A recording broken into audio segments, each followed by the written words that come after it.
He had asked the matrimonial agency for a meek little wife, someone plain and biddable who would keep his house quiet and never once raise her voice against him, and what climbed down from the Kestrel Flats train was a woman in a split riding skirt, snapping a 12-foot bullwhip over her head like she meant to part the crowd with it. Dutch Caraway stood frozen at the edge of the platform, hat in his hands, and watched the whip crack a second time, close enough that 2 ranch hands from the mercantile ducked and a matron's parasol went skittering under the baggage cart. The woman coiled the leather with an easy, practiced flick of her wrist, looked straight at him across the boards, and said, "You'll be Mr. Caraway, then. I'm Francis Doyle. Everybody calls me Frankie. I asked for Constance," he said, because it was the only thing his mind would produce. "Constance took sick with a fear of the frontier 2 days before we left St. Louis and married a dry goods clerk instead," Frankie said, and hitched her carpet bag higher on her shoulder.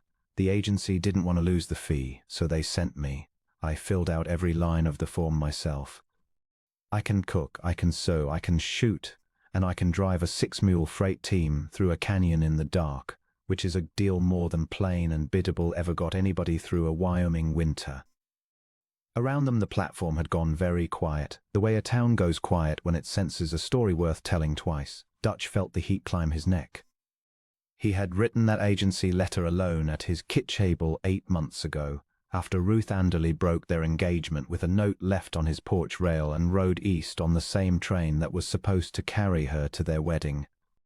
He had asked for Meek because Meek, he told himself, could not break a man's heart from 6 feet up on a buckboard, laughing at how easy he was to leave. He had not asked for a woman who could crack a whip loud enough to spook the station master's horse and half the county besides. "This is a mistake," he said. "Might be," Frankie agreed, not unkindly.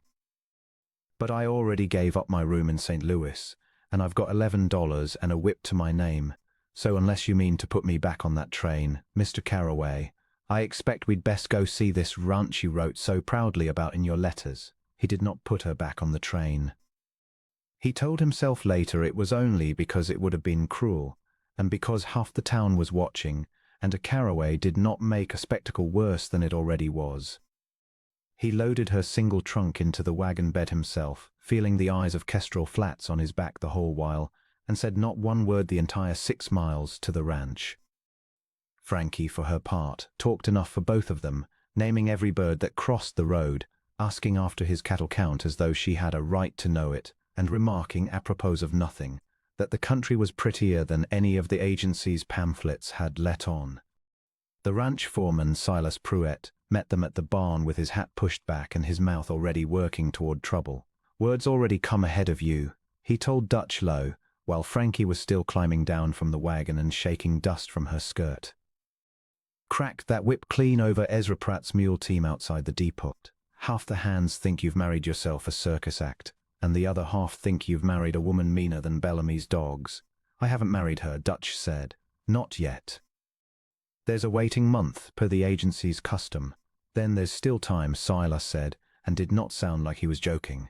Dutch did not answer that, because he did not trust what would come out of his mouth.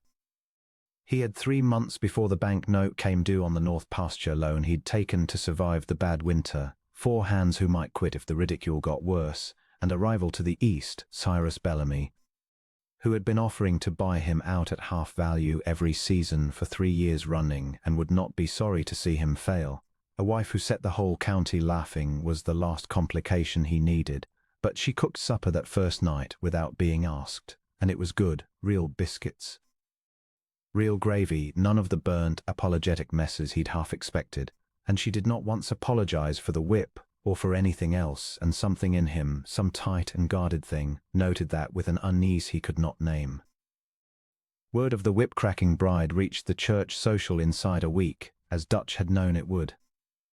He took Frankie into town Sunday out of plain obligation and watched, jaw set, as 3 matrons in stiff bonnets drew their daughters away from her at the punch table like she carried something catching. "They say she performed in a traveling show," one of the women murmured, not quietly enough.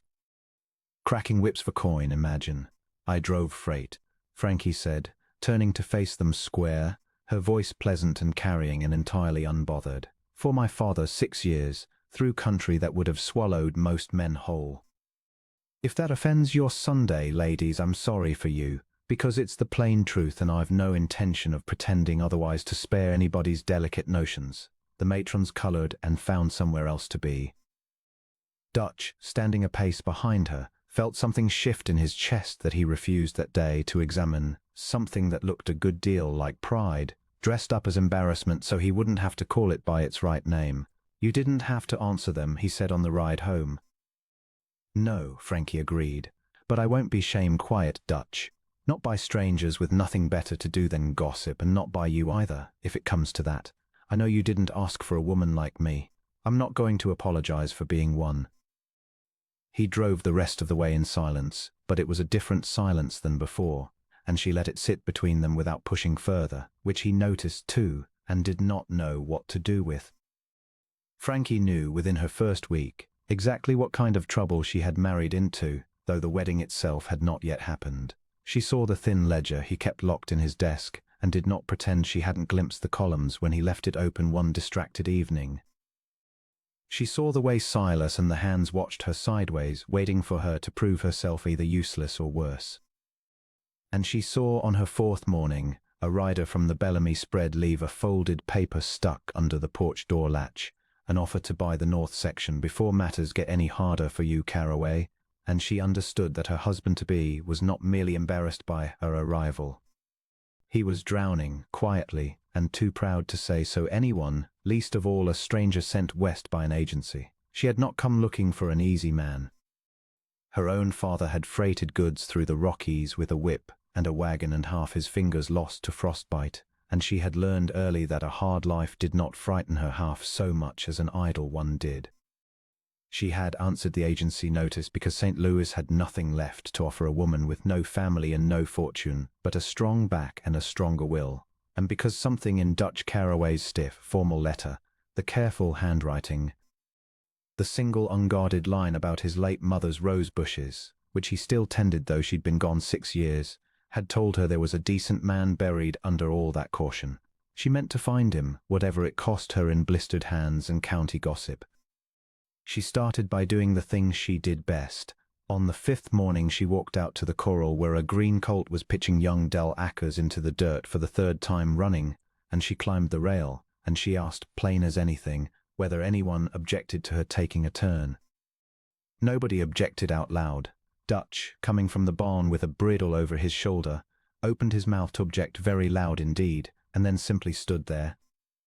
Because Frankie Doyle went over that rail and into the round pen and gentled that colt in 11 minutes with nothing but her voice and her hands and a coil of soft rope, never once touching the whip she wore looped at her hip like other women wore a reticule. "Where did you learn that?" he asked her afterward, when the hands had drifted back to their chores looking considerably less sure of their own opinions. "Freight roads," she said. "You don't get 8 mules and a loaded wagon down a mountain trail by shouting at them. You get them down by being the calmest thing on the road." She looked at him steady. "Works on ranches too, I expect, though I haven't tried it yet." He almost smiled. He caught himself before he did, but she saw the almost, and it was enough to be going on with. That evening he showed her, without quite meaning to, the rose bushes along the east side of the house, tangled and half wild but stubbornly blooming, and told her they'd been his mother's, and that he watered them himself every week, whether the rest of the place needed it or not. It was the first thing he had offered her without her having to ask, and she understood it for the gift it was. The trouble came from 3 directions at once, the way trouble on a hard-pressed ranch always seemed to. The banknote tightened as the deadline crept closer. 2 of the younger hands, tired of being ribbed in town for working the outfit with the whip woman, gave their notice inside the same week, leaving Dutch with barely enough men to manage the spring roundup, let alone brand and cut and drive 500 head before the note came due. And Cyrus Bellamy, sensing weakness the way a wolf senses a limping calf, rode out to the ranch himself on a bright, deceptively pleasant afternoon, sat his horse at the edge of the yard without dismounting, and told Dutch, in a voice pitched to carry to the porch where Frankie'd snapping beans, that he'd heard the outfit was short-handed and struggling, and that his offer for the north section stood, though it would not stand forever, and that a sensible man knew when to fold a losing hand. "This isn't a losing hand, Bellamy. Dutch said. Not yet, Bellamy agreed, and let his gaze slide, deliberate and insulting, toward Frankie on the porch. Though I hear you've taken on some unusual help. Whip-cracking women and half a crew of boys. Ought to make for an interesting roundup. Frankie set down her bowl of beans, walked to the porch rail, and looked at him with a calm that made him shift in his saddle, despite himself. Interesting is one word for it, Mr. Bellamy, she said. Another word is thorough. You're welcome to watch us bring in 500 head with half the hands you'd need, and then you can ride home and think on whether you'd like to try your luck against people who don't quit. Bellamy did not answer that. He turned his horse and rode out, but not before Dutch caught the flat, calculating look he threw back at the ranch, a look that promised the matter was far from settled. You didn't need to bait him, Dutch said once the dust had settled. No, Frankie said, but he needed to hear it. A man like that only presses where he smells fear, Dutch. Don't give him any to smell. Dutch took the news of the second resignation standing in the yard with his jaw so tight Frankie could see the muscle working from 20 feet away. She'd not offer sympathy. She had learned already that sympathy only made him retreat further behind that careful, courteous wall he kept between himself and the world. Instead, she said, I can work the roundup. You are not a ranch hand, he said. I am whatever this outfit needs me to be, she said. You didn't marry a hand, Dutch. You're marrying a woman who's driven freight through worse country than this with fewer men than you've got left. Let me help you or watch it fail out of pride. Those are the choices you've got. He looked at her a long moment, and something in his face, the careful thing, the guarded thing, cracked just slightly, like ice giving under a boot. Ruth left because ranch life was too hard for her, he said finally, quiet, the words coming out like they cost him something he'd been hoarding a long while. I asked the agency for Meek because I thought Meek couldn't leave me the way she did. Thought a quiet, biddable woman would be satisfied with a quiet life and stay put, whatever came. Or, Frankie said gently, you thought a woman who wanted more than quiet couldn't possibly want you to. That's not the same fear, Dutch, but it wears the same coat. She stepped closer, close enough to see the old scar above his eyebrow he'd never explained. I'm not going anywhere, not from a hard winter, and not from a hard man, so long as he's an honest one underneath it. Now let me help you save this ranch before Bellamy gets the chance to pick the bones of it. He let her. The roundup that followed was the hardest work Frankie had done since the freight roads, 12-hour days in the saddle. Dust in every crease of her clothing, her hands blistered raw beneath her gloves, despite years of practice, and she loved every punishing hour of it, because she watched the hands who remained stop watching her sideways, and start watching her the way they watched any rider who pulled her weight, and then some. On the second day, a young bull broke from the brush half-marred with fear and fury and came straight for Del Ackers, who had frozen in his saddle, too green yet to know a bull's charge from a bluff. Frankie put her horse between them without stopping to think whether it was wise, cracked the whip once, sharp as a rifle shot, and turned the animal's charge 2 full strides before it would have caught Del's mare broadside. Del did not say much afterward, being young and proud, but he took his hat off to her at supper that night, and after that no one in the outfit called her the whip woman with anything but respect in their voice. Old Silas Pruett, who had muttered about circus acts the day she arrived, took his own hat off to her at the end of the third day, wordless, which from Silas was closer to an apology and a blessing both than any speech could have managed. Dutch worked beside her from dawn until the stars came out, and somewhere in those long days something between them shifted from wary truce into something neither of them had a plain word for yet. He started, without meaning to, watching for her across the herd the way a man watches for the one steady thing in a shifting world. She started without meaning to, saving him the last of the coffee in the pot each morning, because she'd noticed he never took more than his share unasked, and pressing salve into his cracked knuckles each evening without being asked either. One night, bone-tired around the fire with the herd finally bedded down quiet, he reached over and took her blistered hand in both of his, turned it palm up, and looked at it a long while in the firelight. I never thought I'd be grateful for a woman who could crack a whip louder than a rifle, he said low enough that only she could hear it. I am, though, grateful clean through, she said, and did not pull her hand away. Because I've grown rather fond of this outfit and this rancher, and I'd hate to think it was all wasted charm. They finished the gather 3 days before the bank deadline, 512 head counted and ready for the drive to the rail pens at Kestrel Flats, enough to clear the note with a little left over for seed and salt in the hard months to come. That evening, with the gather counted and penned and the hardest of the work behind them, Dutch found Frankie at the rose bushes on the east side of the house, coiling her whip loosely over one shoulder as she pinched dead blooms from among the living ones. "You didn't have to tend those," he said. "I wanted to," she said. "Your mother kept a fine garden from the bones of it. Seemed ashamed to let it go wild for want of a little care." She glanced at him sideways. "Same as this ranch, and same, if I'm honest, as you Dutch Caraway. You've all been going a long while without anybody willing to stay close enough to tend you properly." He did not have an answer ready for that, so he only stood beside her in the fading light, the two of them working the roses in a companionable quiet that felt, to both of them, like something closer to a promise than any words the agency's contract had put on paper. Somewhere behind them Silas was already talking up the morning's drive to the younger hands, proud and loud, and for the first time since Ruth's note on the porch rail, Dutch let himself believe that a full and steady future might yet be his. Then Cyrus Bellamy played his card. It happened at night, 2 days before the drive, under a sky already threatening a late spring storm. Dutch had ridden out alone to check the herd's night guard when a bank of dry grass along the eastern fence line, set deliberately by 2 riders Frankie would later swear she recognized as Bellamy men, though neither would ever admit it in a court that mattered, went up in a wall of orange that the wind drove hard and fast toward the gathered cattle and the sleeping ranch house beyond. Frankie woke to Silas pounding on her door shouting fire, and by the time she'd pulled on her boots and run for the corral, half the sky to the east was a moving wall of light, the smoke already thick and stinging on the wind. She got a horse, and the wagon team hitched with hands shaking so badly she had to stop and steady herself before she could manage the buckles, and she drove hard toward the herd, 'cause that was where Dutch had gone, and because 500 head of frightened cattle caught between a fire and a fence line was a death trap for any rider caught among them. She found him on foot, his horse down and thrashing with a broken leg from a prairie dog hole hit a dead run. Dutch himself pinned beneath the animal's weight in the smoke, the fire not 200 yards off and closing on a wind that showed no mercy at all, the cattle already stampeding blind and panicked in exactly the wrong direction, straight toward the spot where he lay trapped.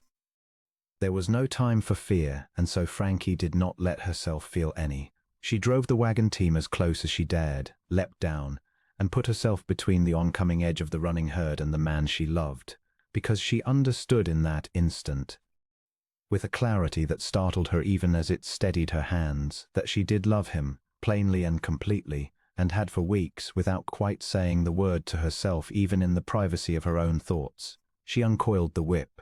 The crack of it split the night louder than the fire's own roar. Once, twice, 3 times, a sound so sharp and strange to the stampeding cattle that the lead steers broke and turned, the whole panicked mass of them swerving around the fallen horse and the trapped man and the woman standing her ground between them. Exactly as her father's mules had once turned from a canyon's edge at the same sound long ago. She kept cracking the whip, walking the herd's edge through smoke that burned her eyes and throat, until the ranch hands arriving behind her could close in and finish the work of shepherding the frightened cattle clear of the flames. Then, and only then, she dropped to her knees in the smoke beside Dutch, and with Silas's help got the dead weight of the horse off his pinned leg, and got Dutch up and half-carried between them, coughing, his leg badly wrenched but whole, away from the fire line just as the wind mercifully began at last to shift and die, taking the worst of the flame with it toward open, empty ground where it could do no further harm. "You could have been trampled," Dutch managed, hoarse from the smoke, as she helped ease him onto the wagon bed. "So could you," Frankie said, her hands not quite steady now that the danger had passed, which is rather the point of a wife who won't sit safe at home while her husband burns. "Dutch Caraway. Get used to it." He was 3 days abed with his leg wrapped and his ribs bruised where the horse had fallen, and Frankie sat with him most of every one of them, reading to him from the one battered novel in the house and pressing cool cloths to his forehead when the fever from the smoke ran high. And it was on the 3rd evening, with the lamp turned low and the worst of the danger well behind them, that he finally said what he had been working up to saying since the moment she'd stepped between him and a stampede with nothing but a length of braided leather and more courage than he'd ever seen in one person. "I ordered a meek little wife," he said, "because I thought that was the only kind of woman who couldn't hurt me. I was wrong twice over. Wrong that quiet keeps a person safe, and wrong to think I needed safe at all. I need you, Frankie. Loud whip and all. I should have said it the day you stepped off that train instead of standing there like a fool with my hat in my hands. You were a little occupied being horrified," she said, smiling despite the tears standing bright in her eyes. "I was a fool," he said. "Marry me proper, Frankie Doyle.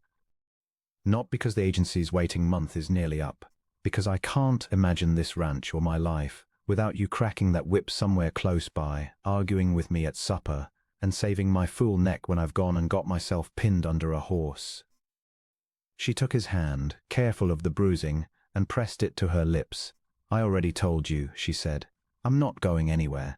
The town of Kestrel Flats, which had laughed itself hoarse the day the whip woman stepped off the train, came out in force for the wedding 3 weeks later.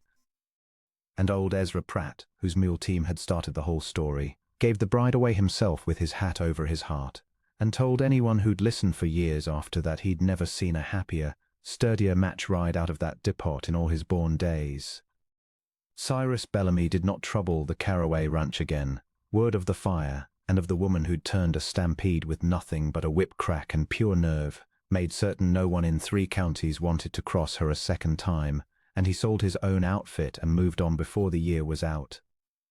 Unwilling to stay where his cruelty had made him small, Silas Pruett stood best man, gruff and dry-eyed and proud as any father, and told Dutch at the reception, loud enough for half the county to hear, that he'd never in his life been so glad to be wrong about a woman. Del Ackers, grown a little steadier and a good deal more respectful since the Dale nearly caught him, presented Frankie with a length of new leather he'd braided himself in the evenings, awkward and earnest, and asked if she'd teach him the trick of the whip come spring. She promised she would and meant it, and Dutch Caraway, who had once believed a quiet house was the only kind worth keeping, learned instead that a house filled with the sound of a wife who sang while she worked, argued when she was right, and laughed loud and often, was the only kind of quiet he had ever truly wanted, the deep, settled quiet of a man who was, at long last, entirely and gladly home.